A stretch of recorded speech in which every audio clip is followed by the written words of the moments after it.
क्या लगता है आपको कि मैं क्या कर रहा हूं?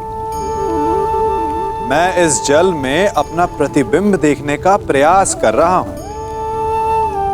अब आप लोगों को लग रहा होगा कि मैं कैसी मूर्खता कर रहा हूं। ऐसे उबलते हुए अशांत जल में कोई अपना प्रतिबिंब कैसे देख सकता है? जिस प्रकार प्रतिबिंब केवल शांत जल में देखा जा सकता है, उबलते हुए जल में नहीं, उसी प्रकार क्रोध में उबलता मनुष्य ना कुछ देख पाता है, ना कुछ सुन पाता है। वो ना ही अपने कर्मों के परिणाम को देख पाता है और ना ही अपने आत्मा, अपने मन की पुकार को सुन पाता है। क्रोध भी इसी उबलते हुए जल के समान होता है और वो किसी और को जलाने की क्षमता भी रखता है, परंतु वो भी स्वयं इस उबलते हुए जल के समान भाप बनकर समाप्त होता जाता है। इसलिए विपरीत परिस्थितियों में शांत रहना मनुष्य के लिए आवश्यक है, ताकि वो अपनी आत्मा, अपने मन के प्रतिबिंब को देखकर निर्णय ले सके कि क्या उचित है और क्या अनुचित। कहीं ऐसा तो नहीं कि तुम चाहते हो कि पांडवों का अज्ञातवास पूर्ण हो जाए?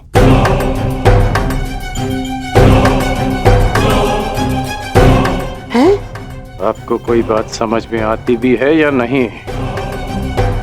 मैं केवल इतना कह रहा हूं कि हमें सबसे भीषण परिस्थिति के लिए तैयार रहना चाहिए। ये युवराज, हम जितना समय यहां व्यर्थ करेंगे उतनी ही युद्ध में हमें हानि पहुंचेगी। पांडवों का अज्ञातवास पूर्ण हो जाए, इससे भीषण भयानक परिस्थिति और क्या हो सकती है अंगराज? बस करिए आप दोनों, बस।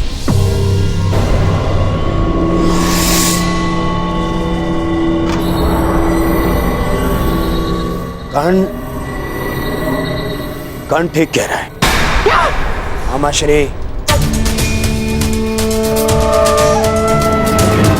कीचक ने मुझे वचन दिया है, वो अवश्य उसे पूर्ण करेगा। ये उसका राज्य है, हम केवल यहां बैठे प्रतीक्षा कर सकते हैं और कुछ नहीं। मैं निश्चित रूप से कर्ण का समर्थन करता हूं। हम शीघ्र ही हस्तिनापुर के लिए प्रस्थान करेंगे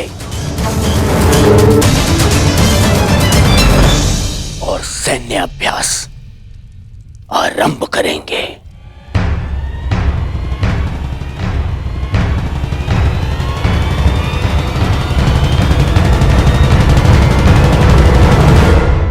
आज रात्रि चंद्र ग्रहण है और इस अंधेरी रात में मैं यज्ञ सेनी के रूप के प्रकाश में स्नान करना चाहता हूं।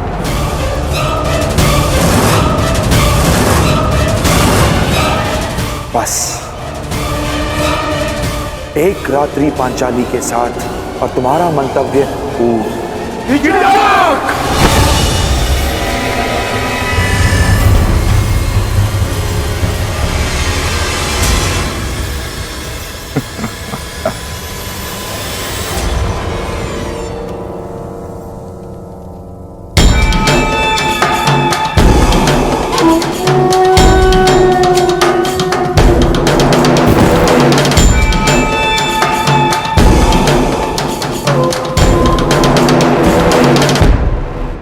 क्रोधित क्यों होते हो?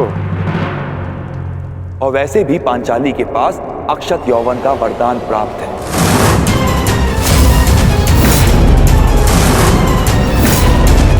कुछ नहीं बिगड़ेगा उसका।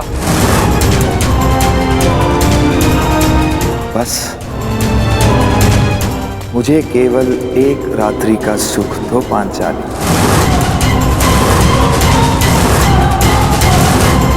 मैं इन सब का भेद रहने दूंगा।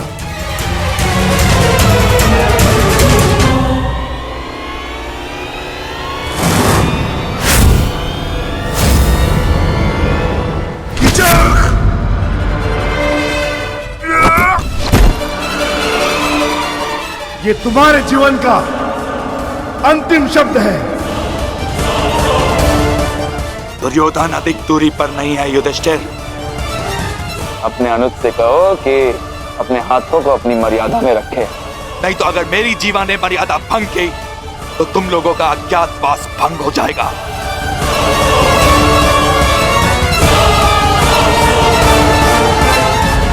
नहीं भीम,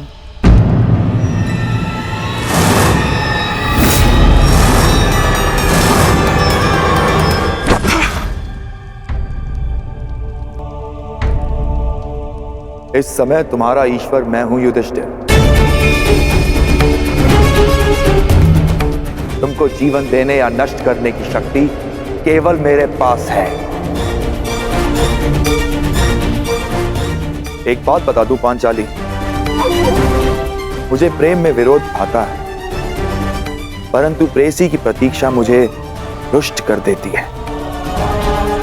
समय पर आओगी तो सबका समय ठीक रहेगा।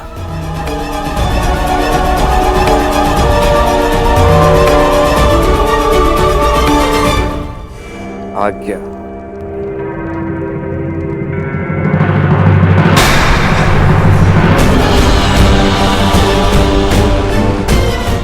प्रणाम जयेष्ठ गंधर्व।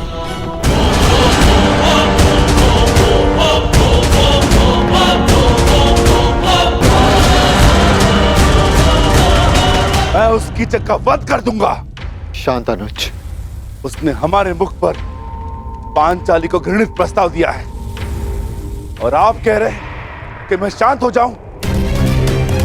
क्या इस वनवास ने हम सबको नपुंसक बना दिया है?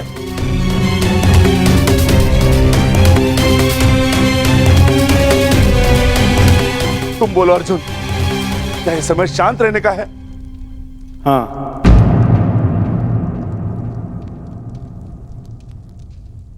मैं ज्येष्ठ भ्राता श्री से सहमत हूं। हमें शांत रहना होगा, परंतु इसका अर्थ यह नहीं कि कीचक को दंड नहीं मिलेगा। कीचक को दंड अवश्य मिलेगा। आप मारेंगे उसे, परंतु मेरी योजना से। मैं आज रात्रि कुमारी उत्तरा को राग असावरी का अभ्यास कराना है। उस सभा में ज्येष्ठ भ्राता श्री मेरे साथ उपस्थित होंगे और पांचाली कीचक को अपने कक्ष में आने का आमंत्रण देगी। और यह सुनिश्चित करना होगा कि कीचक उस कक्ष की ओर जाते हुए कोई न देख सके।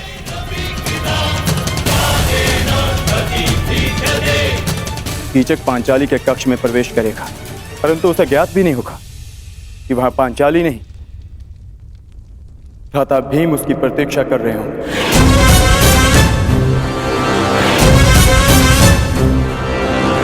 मैं सुनिश्चित करूंगा कि कीचक के चीत्कार मेरे पखावज की ध्वनि में किसी को सुनाई न दे। और ज्येष्ठ भ्राता श्री ये निश्चित करेंगे कि जिस समय कीचक का वध हो रहा हो उस कक्ष की ओर कोई न जा सके, ताकि भ्राता भीम अपना कार्य पूर्ण करके वहां से निकल सके।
अरे कीचक, क्या हुआ?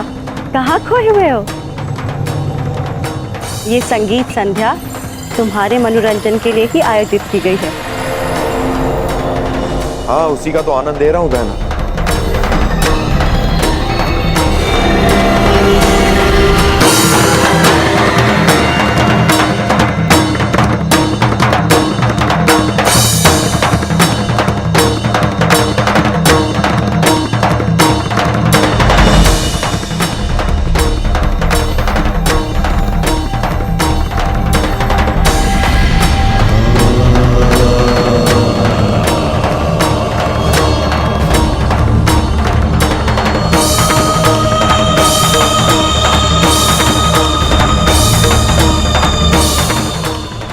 आई क्यों नहीं पांचाली? मित्र दुर्योधन के समक्ष पांडवों के अस्तित्व का भेद खोलने का समय आ गया है।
मदिरा सेनापति,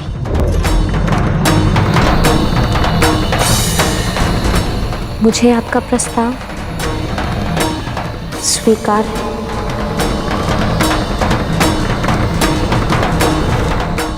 मैं आपके कक्ष में आपकी प्रतीक्षा करूंगी।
आइए।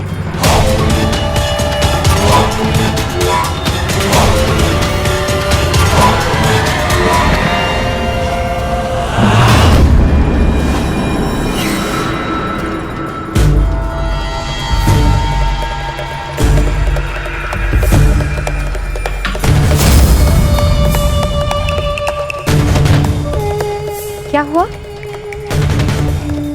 आप रुक क्यों गए? आइए ना।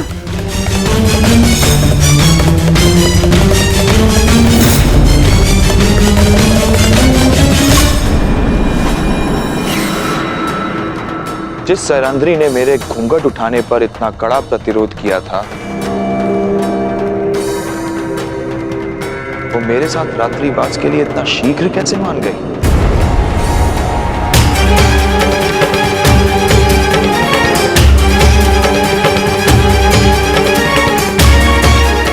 व्यवहार में अचानक परिवर्तन संदेह को जन्म देता है सुंदरी। हम तुम्हारे साथ रात्रि बिताएंगे, परंतु यहां नहीं, किसी और कक्ष में।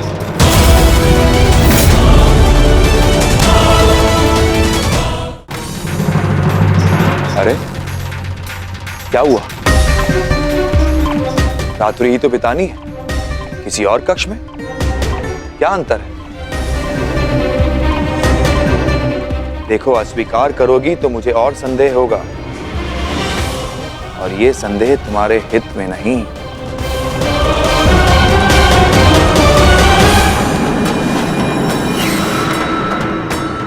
स्वीकार है।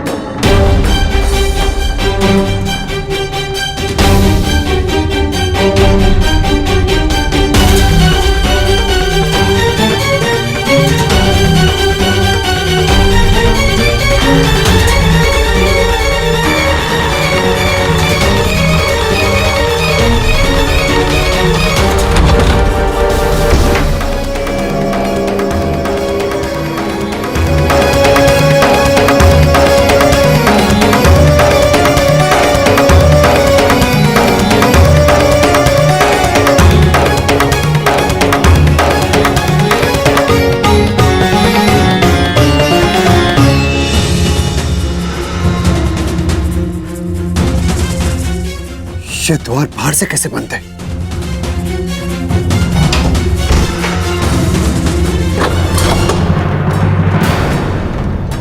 भीम,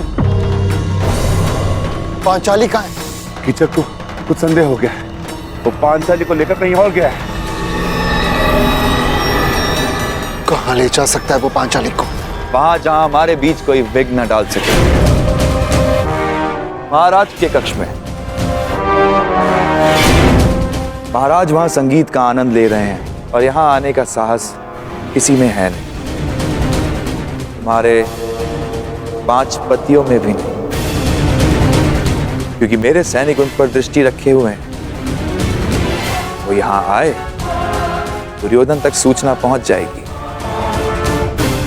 क्या है ना कि अपने शत्रु से 4 पग आगे रहना कीचक का स्वभाव है।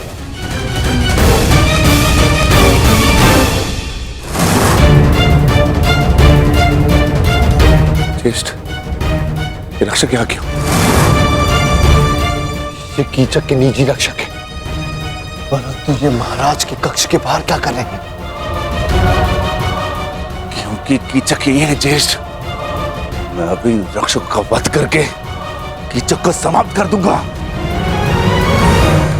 नहीं भी, यदि यहां कुछ उपद्रव हो तो हमारे विषय में सबको ज्ञात हो जाएगा।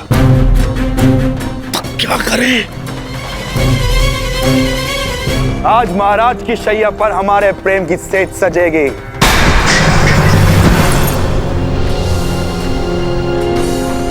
अब वही घूंघट डालकर बैठो जो उस दिन तुमने उठाने नहीं दिया था। सैनिकों, सावधान रहना और किसी को भीतर मत आने देना, किसी को भी नहीं।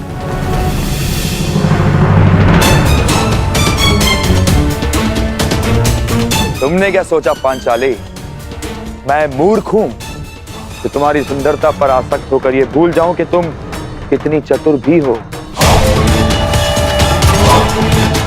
यदि बुद्धि और रूप का संयोग प्रेमिका में हो तो पुरुष सबसे भाग्यशाली होता है, परंतु यदि स्त्री को उस पुरुष से घृणा हो तो यही संयोग महासंकटकारी हो सकता है।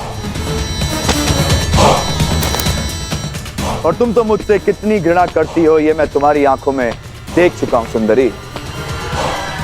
हमारे 5 पति मुझे रोकने का हर संभव प्रयास करेंगे, परंतु वो कुछ कर नहीं पाएंगे। इस कक्ष में प्रवेश नहीं कर पाएंगे वो लोग।